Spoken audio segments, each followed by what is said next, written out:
తర్వాత ఉద్యోగాలు ఈయన ఊడబెరికింది ఎంతమందియో తెలుసా? 2,60,000 మంది వాలంటీర్ల ఉద్యోగాలు హూష్ కాకి.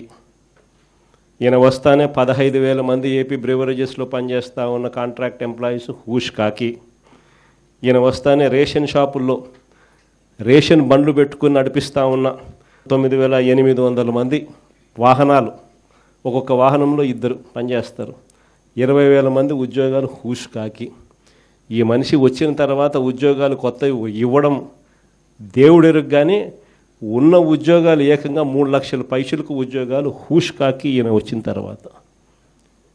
ఉద్యోగస్తులు ఆ టైంలో ఉద్యోగస్తులకు ఏమేమో చెప్పి మన మీద విషం నింపి వాళ్ళందరినీ కూడా చంద్రబాబు నాయుడుకు మోసం చేసినాడు. వాళ్ళ పరిస్థితి ఏమిటి అని చెప్పి చూస్తే ఈరోజు కొత్తగా ఒక్కరికి కూడా ఇంతవరకు ఐఆర్ ఇచ్చిన పాపాన పోల. పిఆర్సీ లేదు, ఐఆర్ లేదు, 3 డిఏలు పెండింగ్, బకాయిలు పెండింగ్. ఉద్యోగస్తులు అందరూ కూడా ఈరోజు ఎందుకు అయ్యే తెచ్చుకున్నాం ఈ పెద్ద మనిషి చంద్రబాబు నాయుడు అని చెప్పి తలపట్టుకుంటా ఉన్నారు. ఈరోజు ఉద్యోగస్తులందరూ కూడా చంద్రబాబు నాయుడు గారిని నమ్ముకొని ఇంతవరకు ఏ వర్గం కూడా సాటిస్ఫైడ్గా లేని పరిస్థితులు ఈరోజు రాష్ట్రంలో కనిపిస్తూ ఉన్నాయి.